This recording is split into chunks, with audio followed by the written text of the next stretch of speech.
Hi friends, എല്ലാവർക്കും നമസ്കാരം. ഇന്ന് നമ്മൾ ഒരു സിമ്പിൾ ബ്രേക്ക്ഫാസ്റ്റ് റെസിപ്പിയാണ് കാണിക്കുന്നത്. എളുപ്പത്തിൽ ഉണ്ടാക്കാവുന്ന നല്ല ടേസ്റ്റി ആയിട്ടുള്ളൊരു പാലപ്പത്തിൻ്റെ റെസിപ്പിയാണ്. അപ്പോൾ അതെങ്ങനെ ചെയ്യാൻ നോക്കാം. അപ്പോൾ പാലപ്പത്തിന് വേണ്ടിയിട്ട് നമ്മൾ ഒരു 2 കപ്പ് പച്ചരി നന്നായിട്ട് കഴുകിയതിന് ശേഷം ഒരു 4 മണിക്കൂർ നന്നായിട്ടൊന്ന് കുതിർത്തെടുത്തിട്ടുണ്ട്. ചുരുങ്ങിയത് ഒരു 4 മണിക്കൂറെങ്കിലും കുതിർക്കാനായിട്ട് വെക്കണം. പച്ചരി എന്ന് പറയുമ്പോൾ നമുക്ക് ഏതുതരം പച്ചരി എടുക്കാം. അതായത് ഇഡ്ലി അരിയോ സോന മസൂരിയോ ഏതായാലും എടുക്കാം. ഇനി അതിലെ വെള്ളമൊക്കെ നന്നായിട്ടൊന്ന് ഊറ്റിക്കളഞ്ഞതിന് ശേഷം മുഴുവനായിട്ടും ഊറ്റിക്കളഞ്ഞതിന് ശേഷം അത് അരച്ചെടുക്കാൻ വേണ്ടിയിട്ട് നമുക്കൊരു മിക്സി ജാറിലേക്ക് മാറ്റാം. ഇനി ഈ അരിയുടെ കൂടെ നമ്മൾ ആദ്യം ചേർത്ത് കൊടുക്കുന്നത് അവിലാണ്. 1 കപ്പ് അവിൽ. നമ്മളിപ്പോൾ വെളുത്ത അവിലാണ് എടുത്തിരിക്കുന്നത്. വെളുത്തതോ ബ്രൗണോ ഏതായാലും എടുക്കാം. വെളുത്ത അവിൽ എടുക്കുകയാണെങ്കിൽ അപ്പോൾ അതിന് നല്ലൊരു വെള്ള കളർ കിട്ടും. നമ്മളിപ്പോൾ കനം കുറഞ്ഞിട്ടുള്ള ആ ഒരു അവിലാണ് എടുത്തിട്ടുള്ളത്. ഇനി ഈ അവിൽ നന്നായിട്ടൊന്ന് കഴുകിയതിന് ശേഷം 1-2 പ്രാവശ്യം നന്നായിട്ടൊന്ന് കഴുകിയതിന് ശേഷം നമുക്കതിൻ്റെ കൂടെ ചേർത്ത് കൊടുക്കാം. അപ്പോൾ അത് കഴുകി കഴിയുമ്പോൾ ഏകദേശം ഒരു 1/2 കപ്പ് അളവിലാണ് ഉണ്ടാവുക. കഴുകിയതിന് ശേഷം നമ്മളത് കുതിർക്കാനൊന്നും വെക്കേണ്ട ആവശ്യമില്ല. അത് കനം കുറഞ്ഞിട്ടുള്ള അവിലായതുകൊണ്ട് 1-2 പ്രാവശ്യം കഴുകുമ്പോഴേക്കും തന്നെ അവിൽ നന്നായിട്ട് സോഫ്റ്റായിട്ട് വരും. ഇനിയിപ്പോൾ നിങ്ങളുടെ കയ്യിലുള്ളത് കനമുള്ള അവിലാണെങ്കിൽ അപ്പോൾ നമ്മൾ അരി അരയ്ക്കുന്നതിൻ്റെ ഒരു അരമണിക്കൂർ മുൻപ് നന്നായിട്ട് കഴുകിയിട്ടൊന്ന് കുതിർക്കാനായിട്ട് വെച്ചാൽ മതി. കുതിർത്തതിന് ശേഷം ഒരു 1/2 കപ്പ് അളവിൽ ചേർത്ത് കൊടുക്കുക. അതിന് ശേഷം ഇതിലേക്ക് നമ്മൾ നാളികേരമാണ് ചേർത്ത് കൊടുക്കുന്നത്. 1 കപ്പ് നാളികേരം.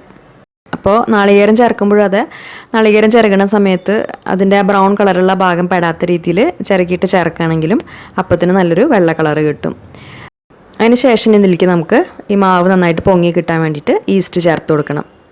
അപ്പോൾ ഒരു 1/4 ടീസ്പൂൺ അളവിലാണ് ഈസ്റ്റ് ചേർക്കുന്നത്.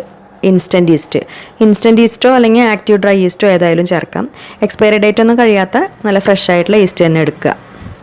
അപ്പോൾ ഇവിടെ ഇപ്പോൾ നമ്മൾ ഈ മാവ് രാത്രി ഞാൻ അരച്ച് വെച്ചിട്ട് രാവിലെയാണ് അപ്പം ഉണ്ടാക്കിയെടുക്കുന്നത്. അപ്പോൾ അതുകൊണ്ട് 1/4 ടീസ്പൂണാണ് ചേർക്കണുള്ളൂ.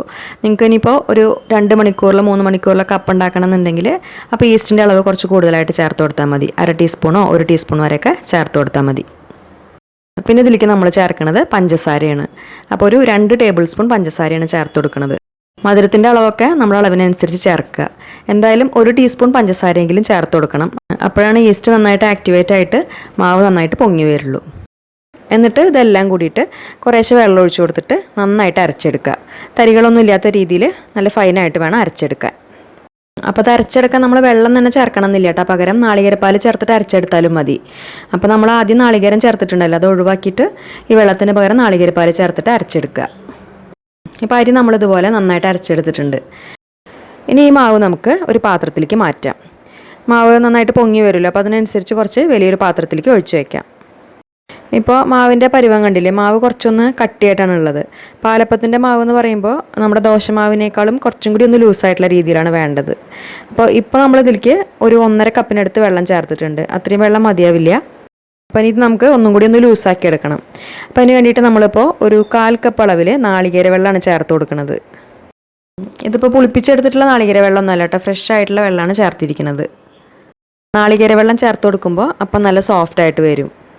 അപ്പോൾ കയ്യിലുണ്ടെങ്കിൽ ചേർത്ത് കൊടുക്കാം, ഇല്ലെങ്കിൽ വെള്ളം തന്നെ ചേർത്താൽ മതി.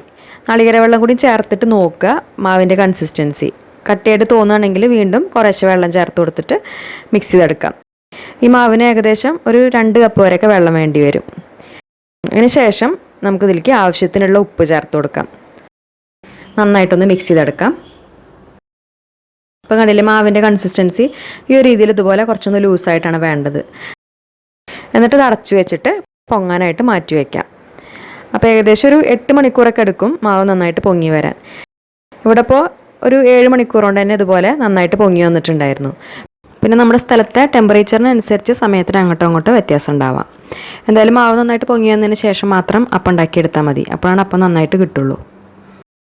എന്നിട്ട് ഇതുപോലെ പതുക്കെ ഒന്നങ്ങോട്ട് മിക്സ് ചെയ്തെടുക്കാം. ഒരുപാട് കുത്തിയിളക്കരുത്. അതിലെ ആ കുമിളകളൊന്നും പൊട്ടാത്ത രീതിയിൽ പതുക്കെ വേണം മിക്സ് ചെയ്തെടുക്കാൻ. അതിനുശേഷം നമുക്ക് അപ്പം ഉണ്ടാക്കിയെടുക്കാം. അപ്പോൾ അതിന് വേണ്ടിയിട്ട് നമ്മളിപ്പോൾ ഇതുപോലെ ഇരുമ്പിൻ്റെ ഒരു ചട്ടിയാണ് എടുത്തിരിക്കുന്നത്. ഇരുമ്പ് ചട്ടിയോ അല്ലെങ്കിൽ നോൺ സ്റ്റിക്കോ ഏതായാലും എടുക്കാം. അപ്പോൾ മാവ് നമ്മളിതിൽ ഒഴിച്ചു കൊടുക്കുമ്പോൾ ചട്ടിക്ക് ഒരുപാട് ചൂടുണ്ടാവാൻ പാടില്ല.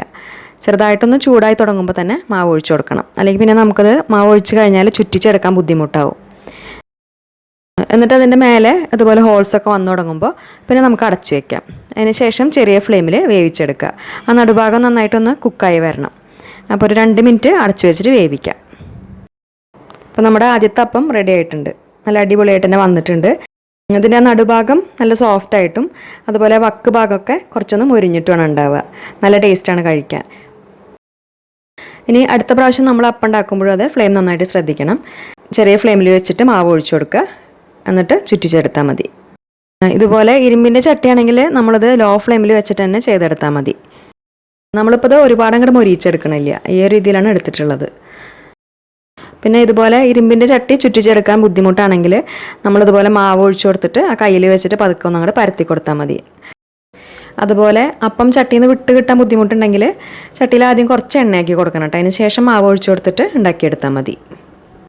ഇത്രയും മാവ് വെച്ചിട്ട് നമുക്കൊരു 17-18 അപ്പം വരെ ഉണ്ടാക്കിയെടുക്കാം. അവസാനത്തെ അപ്പം വരെ അത് ഇതുപോലെ നന്നായിട്ട് തന്നെ ഉണ്ടാക്കിയെടുക്കാം. ഇതിന് നമുക്ക് ഇഷ്ടമുള്ള കറിയുടെ കൂടെ സെർവ് ചെയ്യാം. ചിക്കൻ കറി, മട്ടൻ കറി, അല്ലെങ്കിൽ ഏതെങ്കിലും വെജിറ്റബിൾ കറി, ഏതായാലും നല്ല കോമ്പിനേഷനാണ്. അപ്പോൾ പാലപ്പത്തിൻ്റെ ഈ റെസിപ്പി എല്ലാവർക്കും ഇഷ്ടമായി എന്ന് വിചാരിക്കുന്നു. എല്ലാവരും ഉണ്ടാക്കി നോക്കുക, എന്നിട്ട് ഫീഡ്ബാക്സ് ഒക്കെ മറക്കാതെ അറിയിക്കുക. പിന്നെ ഈ വീഡിയോ നിങ്ങൾക്ക് ഇഷ്ടപ്പെടുകയാണെങ്കിൽ ലൈക്ക് ചെയ്യാൻ മറക്കരുത്. അതുപോലെ ഫ്രണ്ട്സിനും ഫാമിലിക്കൊക്കെ വീഡിയോ ഒന്ന് ഷെയർ ചെയ്ത് കൊടുക്കുക. പിന്നെ നമ്മുടെ ചാനൽ സബ്സ്ക്രൈബ് ചെയ്യാതെ കാണുന്നവരുണ്ടെങ്കിൽ മറക്കാതെ ഒന്ന് സബ്സ്ക്രൈബ് ചെയ്ത് സപ്പോർട്ട് ചെയ്യുക. അപ്പോൾ നല്ലൊരു റെസിപ്പി വീഡിയോ ആയിട്ട് ഇനി വീണ്ടും കാണാം. താങ്ക്